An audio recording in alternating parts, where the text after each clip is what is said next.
नमस्कार विद्यार्थी मित्र मैत्रिणींनो, स्वागत आहे आपल्या राजश्री क्लासेसमध्ये। तर विद्यार्थी मित्रांनो, आज आपण घेतोय वर्ग 7वीचा पाठ 14वा कवितेची ओळख। तर मित्रांनो, जर तुम्हाला हा पाठ आवडला तर याला लाईक, शेअर आणि सबस्क्राइब करायला विसरू नका आणि बेल बटनला क्लिक करायला विसरू नका, जेणेकरून आपल्याला येणारे सारे नोटिफिकेशन लवकरात लवकर मिळतील। चला तर विद्यार्थी मित्रांनो, सुरू करूया पाठ 14वा कवितेची ओळख। तर हा पाठ शारदा दराडे यांनी लिहिलेला आहे। विविध वृत्तपत्रे व मासिकातून यांनी लेखन केलेलं आहे। गाडग्यातील अमृतवाणी या काव्यसंग्रहामध्ये त्यांच्या काही कविता सुद्धा आहेत। सदर पाठ्यपुस्तकासाठी महाराष्ट्रातील शिक्षकांकडून मागवण्यात आलेल्या एकांकिकातून प्रस्तुत एकांकिकेची निवड करण्यात आली आहे। तर अनेक एकांकिका ज्या आहे पाठ्यपुस्तकासाठी शिक्षकांकडून मागवण्यात आलेल्या होत्या, त्यात ह्या एकांकिकेची निवड झालेली आहे, जी एकांकिका आपण या पाठात बघणार आहोत। लेखिका जिल्हा परिषद शाळा पिंपळगाव, चिलमखा केंद्र, मेहुणा राजा, तालुका देऊळगाव राजा, जिल्हा बुलढाणा येथे प्राथमिक शिक्षिका म्हणून कार्यरत आहेत। तर पाठाचा परिचय जो आहे लेखिकेने दिलेला आहे इथे। तर सुधीरला शाळेत काव्यप्रतिभा या विषयावर आधारित एक प्रकल्प शिक्षिका देतात। तर काव्यप्रतिभा या विषयावर सुधीरला शाळेमध्ये एक प्रकल्प सुधीरचा हा प्रकल्प पूर्ण करण्यासाठी त्याच्या घरातील सर्वजण कवितेतून संभाषण करतात। मग जेव्हा याला काव्यप्रतिभा ह्या विषयावर शिक्षिकेने एक प्रकल्प मागितलेला असतो, तर घरातील सर्व व्यक्ती जे आहेत त्याला मदत करण्यास निघतात। तर प्रकल्प म्हणजे काय आहे, तर योजनाबद्ध केलेले कार्य। एखादा विषय दिलेला असतो, त्या विषयावर संपूर्ण माहिती गोळा करून तो आपल्याला द्यायचा असतो। तर लेखिकेने या काव्यरूपी संभाषणातील गंमत जमत प्रस्तुत एकांकिकेतून मांडली आहे। सुरू करूया। शाळा सुटते, सुधीर घरी येतो, पण तो कुणाशीही बोलत नाही, विचारात गुंतलेला असतो। तर काय होतं की सुधीर जो आहे तो शाळेतून घरी येतो, पण घरी कुणाशीही बोलत नाही आणि आपल्याच विचारामध्ये जो आहे तल्लीन असतो। तर आजोबा विचारतात त्याला, अरे सुधीर, केव्हा आलास? आजचा प्रवेश असा शांत कसा? तर सुधीरला विचारतात की अरे तू असा एकदम शांत कसा आणि केव्हा आलास तू? आज तू घरात आलास, काही आवाज केला नाहीस? तर सुधीर म्हणतो, आजोबा, काव्यप्रतिभा वाढवा म्हणजे काय हो? तो आपल्या आजोबांना विचारतो की काव्यप्रतिभा वाढवा म्हणजे काय? तर आजोबा म्हणतात, कोणी सांगितले रे तुला हे? तर सुधीर म्हणतो, आज शाळेत बाईंनी आम्हाला काव्यप्रतिभा वाढवण्यासाठी तुम्ही केलेले प्रयत्न हा प्रकल्प दिलाय, मला तर ताणच आलाय। तर सुधीर म्हणतो की आम्हाला बाईंनी काव्यप्रतिभा वाढवण्यासाठी तुम्ही काय काय करू शकता असा एक प्रकल्प दिला आहे। प्रकल्प दिला म्हणजे परत योजनाबद्ध केलेले कार्य, एक विषय दिलेला असतो, त्याच्यावर आपल्याला संपूर्ण माहिती गोळा करायची असते। तर सुधीर म्हणतो की मला ह्याचा खूप ताण आलाय, म्हणजे सुधीर म्हणतो की मला विचार येतोय की मी हे करू शकेल की नाही। तर आजी असं म्हणते, अरे फार सोपं आहे ते, कविता करण्याची, समजून घेण्याची आपली आकलन शक्ती वाढवणं म्हणजे काव्यप्रतिभा वाढवणं, त्यासाठी तू प्रयत्न करायचे आहेत, हेच सांगितलंय बाईंनी। तर आजी असं सांगत आहेत की हे कविता करणं खूप सोपं आहे, म्हणजे कविता करण्याची आणि समजून घेण्याची आपली आकलन शक्ती वाढवणं म्हणजे समज जी आहे ती कविता करणे आणि समजून घेणे, ही आपली समज वाढवणं म्हणजेच काव्यप्रतिभा वाढवणं, आणि त्यासाठी तुला प्रयत्न करायचे आहेत आणि हेच तुला बाईंनी सांगितलेलं आहे, असं ती आजी त्याला सोप्या भाषेत समजावून सांगते। तर सुधीर म्हणतो, पण मी हे कसं करू? तर आजोबा असं म्हणतात, अरे काळजी करू नकोस, यासाठी आपण सगळे मिळून प्रयत्न करू, म्हणजे तुझी काव्यप्रतिभा वाढेल आणि कविता करणं, कवितेचं आकलन होणं म्हणजे काय हेही तुला समजेल। तर आजोबा असं म्हणतात की आपण सगळे मिळून प्रयत्न करू, म्हणजे आपण घरातील सर्व व्यक्ती मिळून प्रयत्न करू, म्हणजे तुझी काव्यप्रतिभाही वाढेल, म्हणजे कविता निर्माण करण्याची शक्ती वाढेल, कविता समजण्याची शक्ती वाढेल आणि कविता करणं, कवितेचं आकलन होणं म्हणजे काय हेही तुला समजेल। तर आजी म्हणते, तुम्ही हो काय प्रयत्न करणार? ती आजी आजोबाला विचारते की तुम्ही काय प्रयत्न करणार आहात? तर आजोबा म्हणतो, आपण आजपासून कवितेतून संभाषण करायचं, ते तो कागदावर उतरवून घेईल, म्हणजे त्याला कविताही समजेल आणि त्याचा प्रकल्पही पूर्ण होईल. तर आजोबा असं छान सुचवतात की आजपासून आपण सर्व घरी जे आहोत ते कवितेतून संभाषण करायचं, आणि हा जो आहे सुधीर कागदावर उतरवत जाईल, म्हणजे त्याला कविताही समजेल आणि त्याचा प्रकल्पही पूर्ण होईल. तर आई आवाज देते, सुधीर हातपाय धू आणि दूध घे. तर सुधीर म्हणतो, आजी मी कागद आणि वही घेतो, आत्ताच आपण सुरुवात करू. तर तेवढ्यात आजी दिवा लावते व मोठ्याने शुभंकरोती म्हणते.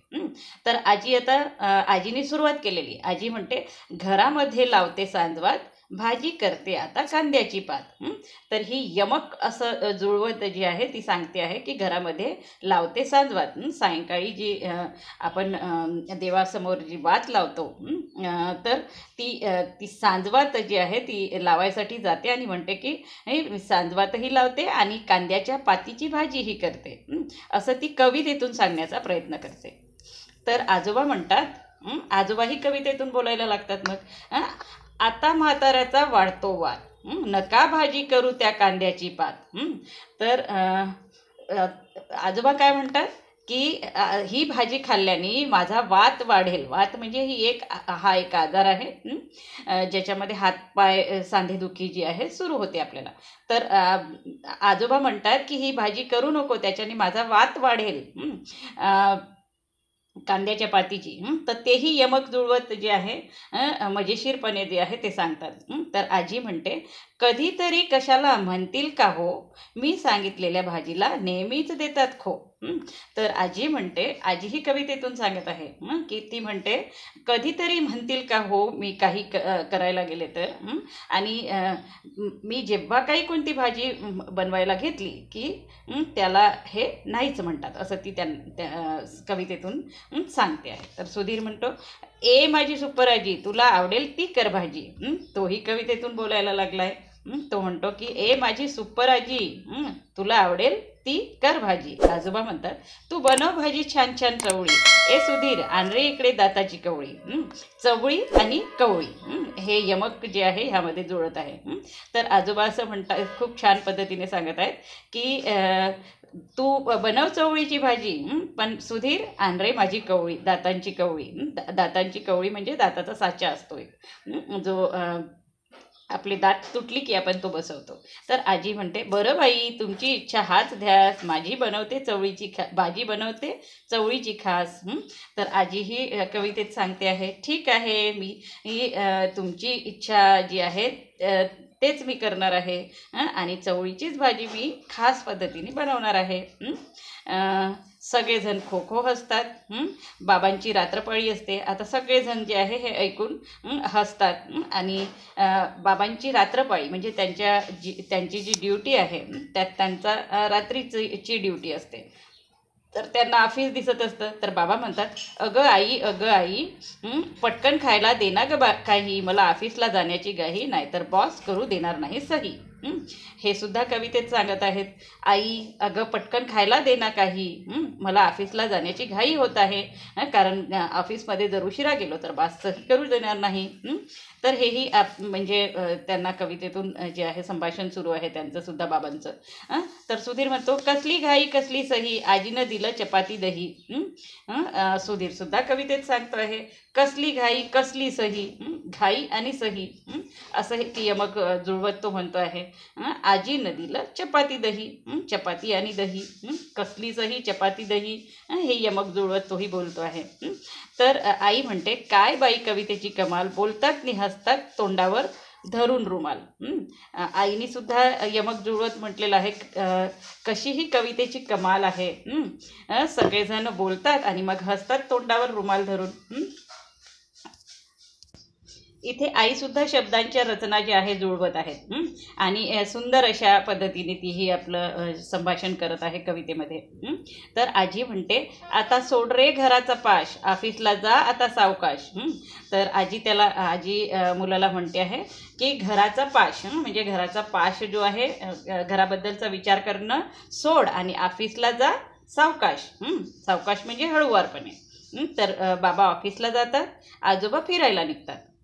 तर आजोबा म्हणतात मला द्या काठीनी चप्पल, कोटाचं जोडून द्या तुटलेलं बक्कल. तर आजोबा असं म्हणतात की म्हणजे शब्दांची कसरत पहा इथे. काठीनी चप्पल, मला द्या काठीनी चप्पल. रोज फिरायला जाताना ती जी काठी घेऊन जायचे आणि चप्पल घालून जायचे ते मागत आहेत. आणि कोटाचं जोडून द्या तुटलेलं बक्कल. तुटलेलं बक्कल म्हणजे ती बटन जी असते कोटाची ती तुटलेली आहे, तर ती जोडून द्यायला ते विनंती करत आहे. तर आजी म्हणते तुम्हाला तर समजतच नाही, तोडून ठेवता काही ना काही. ती आजी रुसव्या स्वरात आपल्या मतलब म्हणजे आजोबाला सांगत आहे की तुम्हाला काहीच समजत नाही, नेहमी काही ना काही तोडून ठेवता, असं ती ही कवितेच्या सुरात सांगत आहे. तर आई म्हणते आई तुम्ही बाबांवर चिडू नका, रागाचा तुम्ही सोडा हे का. तर आई असं सांगत आहे की शब्दांची शब्दरचना जुळवत की चिडू नका आणि रागाचा जो हेका आहे तो सोडा, असं ती त्यांना सांगत आहे. आजी म्हणते म्हणे रागाचा सोडा हेका, कामाचा कामी घेतलाय ठेका, शिवणकाम शिकलीस पण बक्कल लावायला चुकलीस. मग आजी जे आहे आईवर घसरतात. आईला म्हणतात की तू मला रागाचा हेका सोडायला सांगतेस, पण ह्या कामाचा सगळा काही मीच घेतलाय ठेका. तर तू तर शिवणकाम शिकलीस, पण तुला साधं बक्कल लावायला सुद्धा येत नाही. तर आई म्हणते चिडता का हो माझ्यावर, माया करावी सर्वांवर. तर ती असं म्हणते आई की चिडता कशाला सर्वांवर माया करावी, असं ती आपल्या आजीला सुचवते. ठीक आहे. सुधीर म्हणतो तुम्ही आता नका भांडू, भांडण ऐकून येतंय रडू, लहान तोंडी मोठा घास, करपलेल्या भाजीचा सुटलाय वास. तर सुधीर परत जे आहे त्याला सुद्धा आता कविता कशा करायच्या त्या समजायला लागल्या, शब्दरचना कशा जुळवायच्या हे सुद्धा त्याला समजायला लागलं. आणि तो आजीला म्हणतोय तुम्ही भांडू नका, भांडण ऐकून मला रडू येतंय, पण लहान तोंडी घेतो मोठा घास. तो जो आहे आजीला सांगतो की आजी भाजीला वास सुटलाय. तर सुधीर रुसतो. तेवढ्यात ताई येते. तिला हे वातावरण नवीन असते, विषय समजताच खो खो हसते, पण आनंदित होते व सहभागी होते. तर अशा पद्धतीने जे आहे आईचं आणि आजीचं भांडण ऐकून सुधीर रुसतो. तर तेवढ्यात त्याची ताई येते. तिला हे सर्व माहीत नसतं की हे जे आपल्या घरामध्ये काय सुरू आहे, कवितांमध्ये कसं बोलणं सुरू आहे, पण हे सगळं समजल्यानंतर ती सुद्धा खूप हसते आणि आनंदित सुद्धा होते आणि ह्या सर्व कार्यामध्ये सहभागी होते. ठीक आहे. तर ताई असं म्हणते बरं का आजोबा अन आजी, दूर करू सुधीरची नाराजी, कवितेत मारेल तो बाजी, आई आहे का घरात पिठाची सोजी. म्हणजे ती आपल्या भावाबद्दलचं प्रेम व्यक्त करताना असं सांगते की आजी आणि आजोबा आपण सुधीरची नाराजी दूर करूया. तो कवितेत नक्कीच जे आहे काही ना काही करेल, पण आई घरात पिठाची सोजी आहे का. सोजी म्हणजे रवा. तर हा रवा आहे का असं तिला विचारते आहे. म्हणजे ताईला माहिती आहे की याला जर सोजी बनवून दिली की हा शांत होईल. तर आई म्हणते सोजी तुला हवी तरी कशाला, लाडू खातेस अन बशी ठेवतेस उशाला. तर आई म्हणते की सोजी तुला कशाला हवी, तू लाडू खातेस आणि बशी जी आहे उशालाच ठेवतेस. तर सुधीर म्हणतो चला सगळे जेवण करू, चवळीच्या भाजीवर ताव मारू. तर सुधीर म्हणतो चला सगळे जेवण करू आणि चवळीची भाजी जी आजीने बनवलेली आहे त्याच्यावर ताव मारू, म्हणजे सगळेजण मिळून जेवू. तर सगळेजण एकत्रित मिळून जेवण करतात. मग आजी म्हणते रात्र झाली आता झोपा, उघडू सकाळी कवितेचा खोपा. तर आजी सगळ्यांना झोपताना सांगते की आता सगळेजण झोपा, उद्या सकाळी ह्याच्या कवितेचा खोपा जो आहे म्हणजे जे त्यांनी जे कविता जी आहे लिहून ठेवलेल्या आहेत आजच्या त्या सगळ्या ज्या आहे उद्या आपण बघू. तर सर्वजण झोपतात. सकाळी उठल्यावर सुधीरला सर्वजण कामात दिसतात. सुधीर आईकडे जातो. तर आई म्हणते सूर्य उगवला, चिमण्या उडाल्या, सगळ्यांच्या आंघोळी झाल्या, हवा सुटली आहे गारगार, आंघोळीचे पाणी केले गरम फार. तर आई त्याला कवितेमध्ये सांगत आहे सूर्य उगवला आहे, चिमण्या उडाल्या आहेत, सगळ्यांची आंघोळसुद्धा झाली आहे, हवाही सुटली आहे गारगार आणि आंघोळीचे पाणीसुद्धा यमक जुळवत त्या म्हणत आहेत की केले गरम फार. तर ताई म्हणते सुधीरला आंघोळ कर पटकन, नाश्ता कर चटकन, झाला उशीर तुला झटपटावर मुला. तीही कवितेमध्ये सांगते आहे की आंघोळ कर पटकन, नाश्ता कर चटकन, तुला उशीर होईल, आणि त्याकरता तू झटपट आवर, असं ती त्याला सांगत आहे. तर आजी म्हणते, हं, अ, आजोबांना द्या स्वेटर, मफलर आणि कानटोपी, थंडीपासून बचावाची हीच युक्ती सोपी. आजी सांगते आजोबांना की आजोबांना स्वेटर द्या, मफलर द्या, कानटोपी द्या, कारण थंडीपासून जर कोण वाचवत असेल तर स्वेटर, मफलर आणि कानटोपी अशी ती ती आपलं चांगलीशी युक्ती जी आहे ती सांगत आहे. तर सुधीर आंघोळ करून आवरून घेतो. नंतर काय होतं की सुधीर जो आहे आंघोळ करतो आणि आवरून घेतो. ताई म्हणते, सुधीर तू लिहून घे नीट, यमक जुळायला हवे फिट, शब्दांचे यमक हवे नीट, तरच बनते कविता धीट. आणि ताई मग सुधीरला सांगत आहे की ही जी आपण काल जे संभाषण केलं ती कविता जी आहे तू नीट लिहून घे, त्याचे यमक जुळले पाहिजे, आणि ते फिट बसायला हवे यमक, असं ती त्याला सांगत आहे. आणि शब्दांचे यमक जे आहे नीट जर असेल तरच ती कविता जी आहे व्यवस्थित जी आहे ती बनते, असं ती त्याला सांगत आहे. तर बाबा रात्रपाळीतून परत येतात. कालचा विषय त्यांच्या लक्षात येतो. तो गालातल्या गालात हसतात आणि खुर्चीवर रेलून बसतात. तर बाबा जे आहे त्यांचे ऑफिसमध्ये रात्रपाळी असते, तर ते रात्रपाळी करून सकाळी वापस येतात. आणि त्यांना लक्षात येतं की काल आपला काय विषय होता, आणि ते आठवल्यानंतर ते गालातल्या गालात हसतात आणि खुर्चीवर रेलून बसतात. तर बाबा म्हणतात, कामाचा आलाय आता कंटाळा, द्या थोडे पाणी टाकून वाळा. आई कणिक मळत असते, कणिक तुम्ही नंतर मळा, अगोदर शिऱ्यासाठी रवा चाळा. तर बाबा असं म्हणतात की कामाचा आता कंटाळा आला. तर कामाचा आता कंटाळा आला. तर बाबा असं म्हणत आहेत की थंड पाण्यामध्ये वाळा टाकून मला ते पाणी द्या. वाळा म्हणजे एक वनस्पती असते जी आपण पाण्यामध्ये टाकतो, ज्याच्याने पाण्याचा सुगंध येतो. तर हा वाळा टाकून थोडे थंड पाणी द्या, असं ते त्यांना सांगत आहेत. कणिक नंतर मळा, पण पहिले जे आहे रवा चाळा, म्हणजे शिरा जे आहे तो तयार करा, असं ते आपल्या पत्नीला सुचवत आहेत. तर आई म्हणते, तोंड धुवा, आंघोळ करा, खा गरम शिरा, मग सुधीरच्या डब्यासाठी बटाटे तुम्ही चिरा. तर ती त्यांना जे आहे सांगत आहे की तोंडी धुवा, आंघोळ करा, शिराही गरम खा, पण सुधीरच्या डब्यासाठीही बटाटे जे ठेवलेले आहेत ते तुम्ही चिरून द्या, असं ती सुद्धा आपलं कवितेमध्ये सांगत आहे. आजी म्हणते, सुधीर आवर दप्तर ठीक, नाहीतर कचऱ्याचे येईल त्यात पीक, टापटिपपणा दररोज शिक. तर आजी असं सांगते त्याला, सुधीरला, की दप्तर जे आहे ते खूप चांगल्या पद्धतीने व्यवस्थितनी ठीक कर, नाहीतर ते कचऱ्यासारखं दिसेल, म्हणजे त्याला कचऱ्याचा जे आहे रूप येईल. आणि टापटिपपणा जे आहे रोज कसं टापटीप राहायचं ते तू शिक, असं ते त्याला सांगत आहे. तर सुधीर म्हणतो, आजी आई खूप छान, मला नाही कशाचीच वाण, तुमच्यापासून हले ना पान. तर तो म्हणतोय की आजी आणि आई तुम्ही खूप छान, म्हणजे मला सर्व गोष्टी शिकवत असतात, मला कशाचीही जे आहे पर्वा नाही, आणि सर्व काही जे आहे मी तुमच्याकडूनच शिकतो आहे, तर मी चुकणार नाही, असं तो त्यांना सांगतो आहे. आजोबा होकार दर्शवतात, तेवढ्यात बाबा काही पुस्तके सुधीरच्या हातात देतात.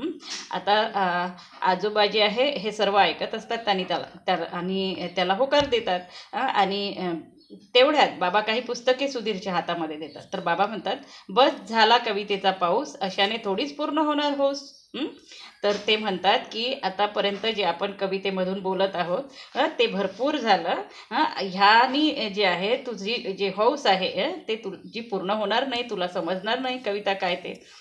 तर पुस्तके देत ते म्हणतात त्याला की हा घे थोरांच्या कवितांचा मळा, वाचून लागेल तुला कवितांचा लळा. तर ते त्याला पुस्तके देत म्हणतात की हे थोरांच्या कवितेचा मळा आहे, म्हणजे जे थोर साहित्यिक होऊन गेले, ज्यांनी कविता केल्या, कवितेची पुस्तकं त्यांचे प्रसिद्ध झाले, आणि ते खूप जे आहे प्रसिद्ध असे कवी आहेत आज. तर ह्या सगळ्या थोर मोठ्यांच्या ज्या कवितेंचे जे हे पुस्तक आहे ते घे, वाच, आणि त्यातूनच तुला कवितेचा जे आहे लळा लागेल, म्हणजे तुला आवड निर्माण होईल असं ते त्याला सुचवत आहेत. तर सुधीर काय करतो, कवितांची पुस्तके वाचतो आणि त्यात तल्लीन होऊन जातो. त्याच्या चेहऱ्यावर एक प्रकारचे समाधान घरातील सर्वांना दिसते.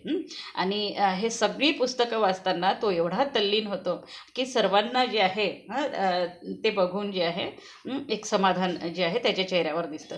तर सुधीर म्हणतो, बाबा, ताई, आई, आजोबा आणि आजी, असं झालंय वाचू किती. तो आपल्या आजी, आजोबा, ताई, आईला सांगतोय की हे जी पुस्तकं मी वाचत आहे तर ते किती वाचून काय वाचू असं मला झालं आहे. तर कविता नात उतरल्या आती, त्या मी वेचू कशा अन किती. तर तो असं म्हणतोय की ह्या सर्व कविता वाचून जे आहे मला किती कविता वाचू आणि किती नाही असं होत आहे. ह्या सगळ्या कविता ज्या आहे असं वाटतं की अंगणात उतरलेल्या आहेत आणि त्यातल्या मी कोणत्या उचलून कोणत्या वाचू असं तो आपल्या आईबाबांना सांगत आहे. तर शांताबाईची बाग अन सुर्वेंची गिरणी, गदिमांचे घर अन बालकवींची फुलराणी, चेतवले भावनांचे मोहळ तुम्ही मनी. तर तो सांगत आहे की शांताबाईंची बाग म्हणजे शांताबाई ह्या जे आहे कवयित्री आहेत, गीतकार सुद्धा आहेत. त्यांचं पूर्ण नाव शांताबाई शेळके आहे. तर त्यांच्या कविताही चं पुस्तक सुद्धा बाबांनी त्याला दिलेलं आहे आणि त्या सगळ्या वाचून जे आहे तो खूप आनंदित झालेला आहे. आणि सुर्वेंची गिरणी, सुर्वे म्हणजे नारायण सुर्वे, हे सुद्धा कवी आहेत, खूप मोठे कवी आहेत. तर ह्यांच्याही कविता त्यांनी वाचलेल्या. गदिमांचे घर म्हणजे ग दी माडगुळकर, हे सुद्धा खूप मोठे गीतकार आहेत. तर ह्यांचे सुद्धा जे पुस्तकं जे बाबांनी आणून दिले हे सुद्धा त्यांनी वाचलेले आहेत. आणि बालकवींची फुलराणी, बालकवी म्हणजे त्रिंबक बापूजी ठोंबरे. तर हे एक प्रसिद्ध कवी आहेत. त्यांची फुलराणी ही जी कविता आहे ती खूप जी आहे प्रसिद्ध आहे.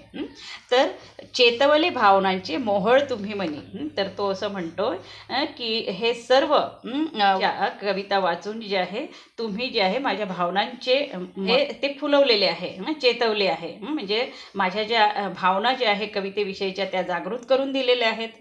तर ह्याच्यामुळे जे आहे मला खूप म्हणजे समाधान वाटत आहे, छान वाटत आहे असं तो जो आहे आपल्या घरच्या सर्व व्यक्तींना सांगत आहे.